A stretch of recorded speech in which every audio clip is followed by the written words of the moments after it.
Buenas noches, Román. Muy buenas Bienvenido. noches, señor presidente. Queremos recordarle las reglas. Sé que la han escuchado allá afuera.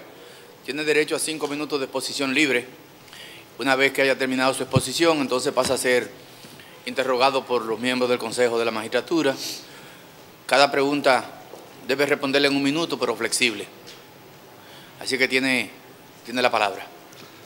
Muchas gracias, excelentísimo señor presidente de la República, presidente del Consejo Nacional de la Magistratura, y con usted a los demás miembros de este Consejo Nacional de la Magistratura. Nos apegaremos al tiempo estimado. Lo primero que queremos señalar... Hay un reloj aquí que va agotando los 5 minutos. Perfecto. Puede coger los segundos que le quité. Muchas gracias.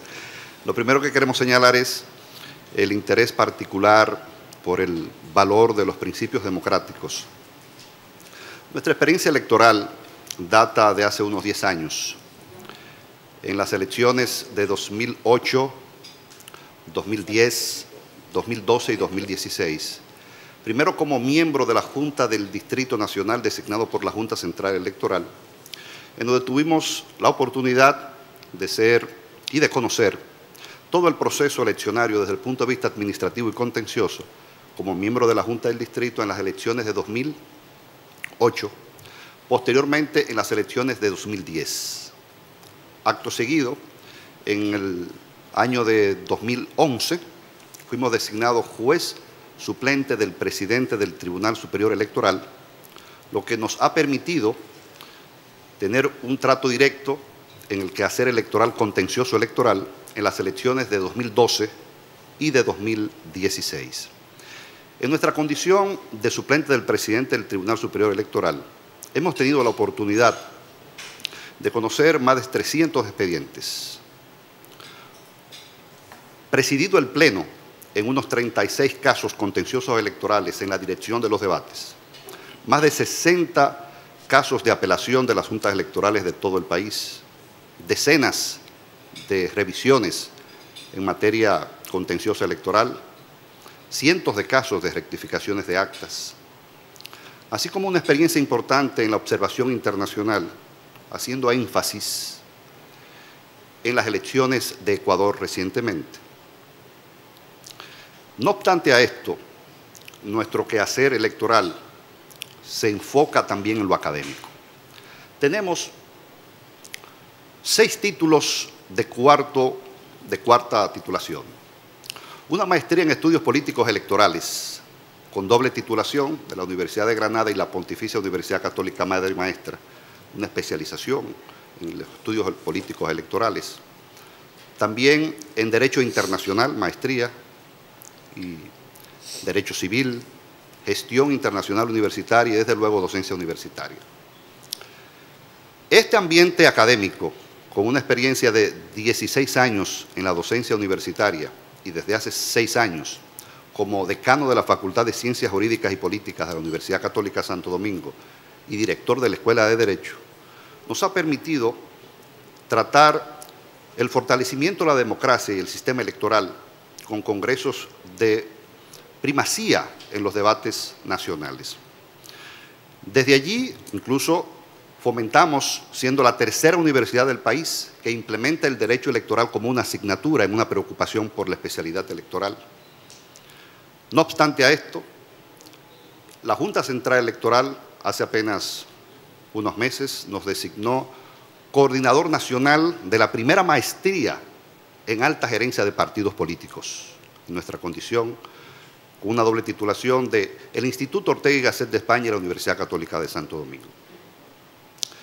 En el ámbito de la gestión, aprovecho el minuto que me queda, señor presidente y miembros del Consejo, en el ámbito de la gestión de la administración en instituciones judiciales, tenemos una experiencia de más de 13 años, desde la jurisdicción inmobiliaria, Escuela Nacional de la Judicatura como gerente, comisionado de apoyo a la reforma y modernización de la justicia, Fiscalía del Distrito Nacional y director general de Administración y Carrera del Poder Judicial, donde nos hemos caracterizado por la probidad y la transparencia en nuestra gestión en todos estos años. En síntesis, son 10 años de una pasión electoral de una vocación electoral, 16 años de una vocación académica, transparente y plural, y más de 13 años de una gestión institucional en instituciones del quehacer judicial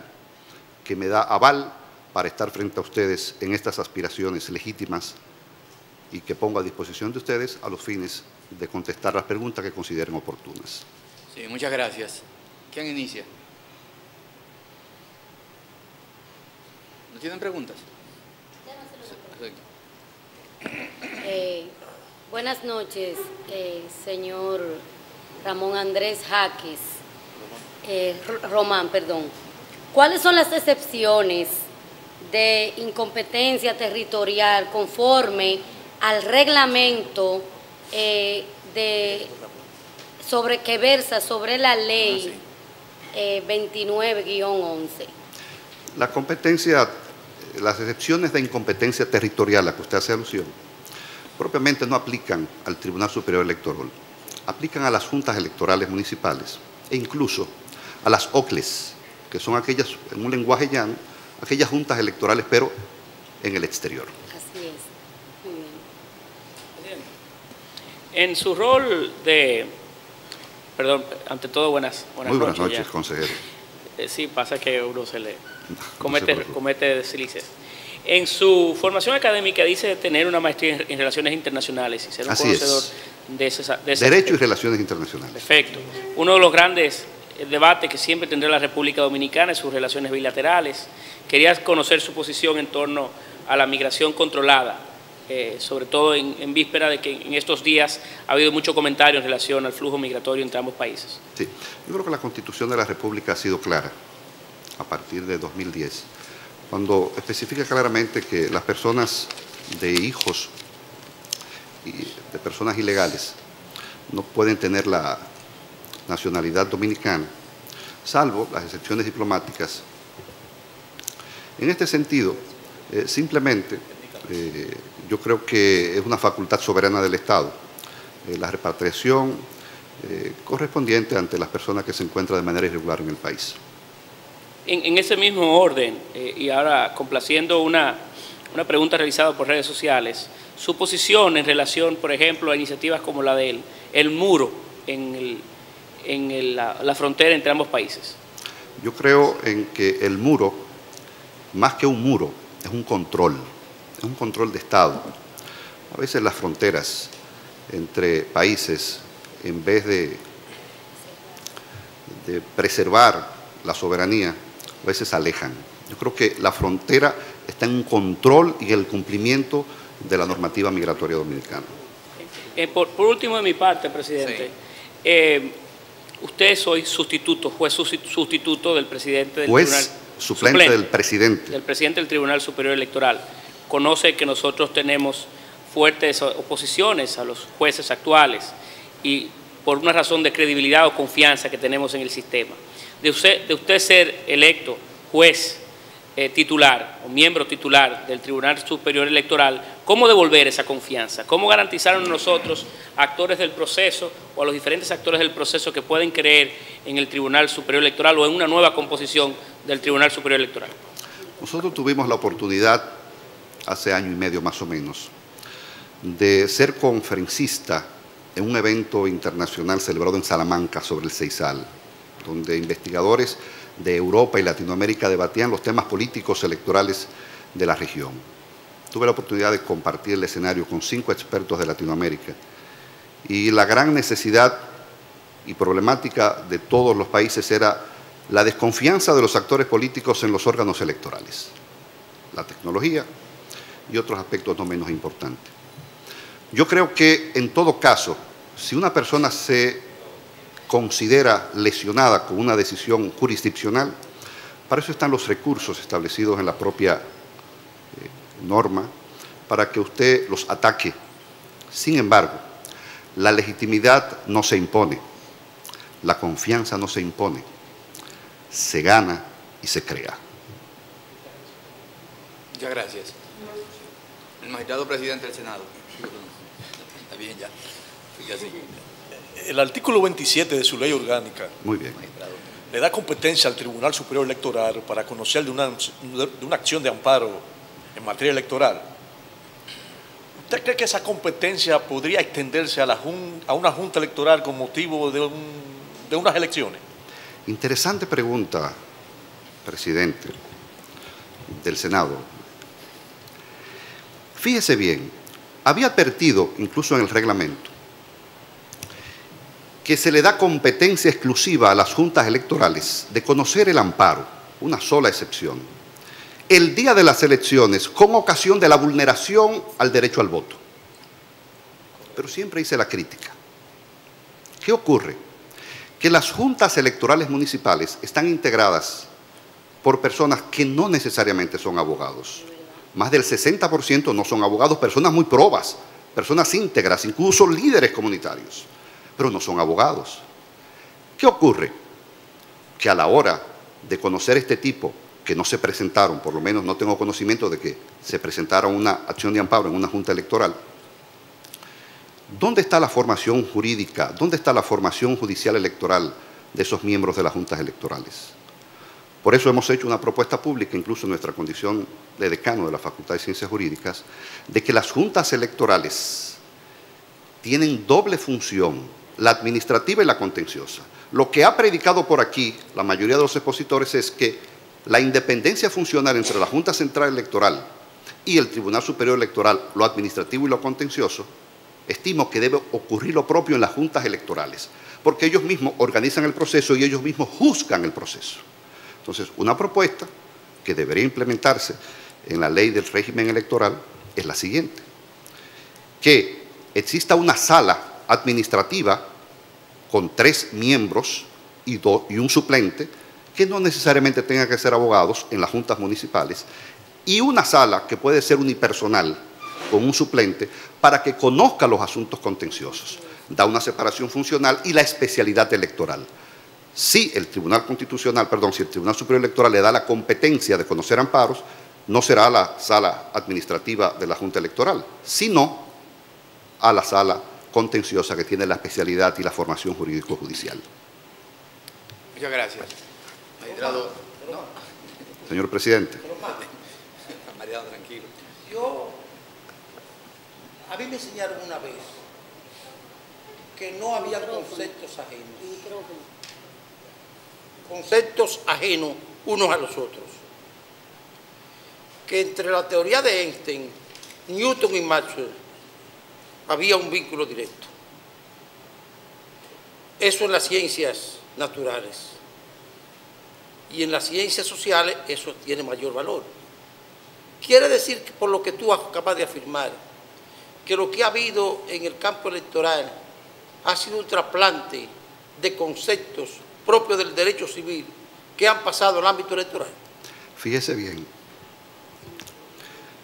Una pregunta que me permito montar una teoría. Por ejemplo, escúchame, Román. Sí. Por ejemplo, en el campo de la competencia territorial, el 59 del Código de Procedimiento Civil, la acción se lleva ante el Tribunal de Demandado. En este caso, la acción se lleva ante el lugar de los hechos donde haya ocurrido el acontecimiento político en materia electoral municipal. Entonces, el reglamento habla del acto impugnado en lugar del acto impugnado. Así es. Así es. Está bien. Muy bien. Magistrado, procurador. Gracias, presidente. Señor Jaques, Honorable. viendo su currículum, notamos una vasta preparación académica y menciono esto porque la pregunta quisiera que la contestara no en condición de juez suplente, sino en condición desde el punto de vista doctrinal. Muy bien. Entonces, en ese sentido, me gustaría saber qué opina usted sobre la forma tanto actual de financiamiento de las campañas y los partidos políticos, como cuál fuera su sugerencia de legislación, tanto la actual como la que propondría si no está de acuerdo con la actual. Tuve la oportunidad de escribir, a propósito de su pregunta interesante, un artículo en este contexto. El financiamiento de las personas físicas a los partidos políticos, transparencia versus derecho a la intimidad. Lo primero es que el financiamiento político debe ser transparentado. con un tope. Hay países, por ejemplo Puerto Rico, donde existe un mínimo anónimo en procura de preservar precisamente ese derecho a la intimidad. Pero el concepto de transparencia, sobre todo en la administración, porque ¿qué es un partido político en este caso? Un administrador de fondos. Un administrador de fondos. El concepto de transparencia, según la doctrina, en algunos teóricos, supera el principio de igualdad y el principio incluso de la justicia. La transparencia es uno de los valores que el sistema democrático y de los partidos políticos deben implementar para que esa legitimidad, no solamente de los órganos electorales, sino de los propios partidos políticos, que tienen el mandato constitucional de dar una participación democrática interna, la cumplan. Yo estimo que ese financiamiento público y privado, como existe en la República Dominicana, mixto, debe ser fortalecido a través de la transparencia y el control. Recientemente veo que las discusiones que existen en el Congreso Nacional han aprobado una institución de control financiero en la Junta Central Electoral, una cuenta única. Son valores agregados muy importantes para fortalecer este aspecto. Muchas gracias. De nada, consejero. Gracias. Diputada Castillo. Buenas noches. Buenas noches, honorable. Su vasta experiencia y su función como juez suplente del presidente del Tribunal Superior Electoral, ¿qué experiencia